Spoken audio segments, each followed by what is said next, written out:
ത്രിയേക ദൈവത്തിൻ്റെ തിരുനാമത്തിന് മഹത്വമുണ്ടാകട്ടെ. കർത്താൽ പ്രിയ സഹോദരങ്ങളെ, ബൈബിൾ ക്രൗൺ പ്രതിദിന പ്രശ്നോത്തരയിലേക്ക് നിങ്ങളെല്ലാവരെയും കർത്തൃനാമത്തിൽ സ്വാഗതം ചെയ്യുന്നു.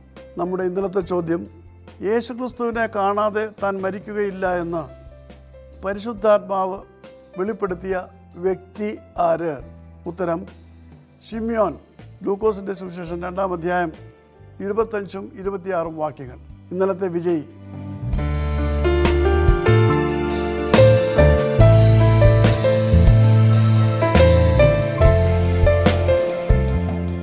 ഇന്നത്തെ ചോദ്യം, ഗുഹയിൽ പാർത്തിരുന്നതായി ബൈബിൾ രേഖപ്പെടുത്തുന്ന ആദ്യ വ്യക്തികൾ ആരെല്ലാം? ചോദ്യം ഞാൻ ആവർത്തിക്കുന്നു.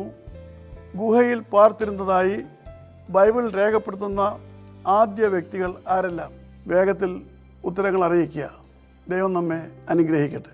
താഴെ കൊടുത്തിരിക്കുന്ന വാട്സാപ്പ് നമ്പറിൽ നിങ്ങളുടെ ഉത്തരങ്ങൾ അയയ്ക്കുക.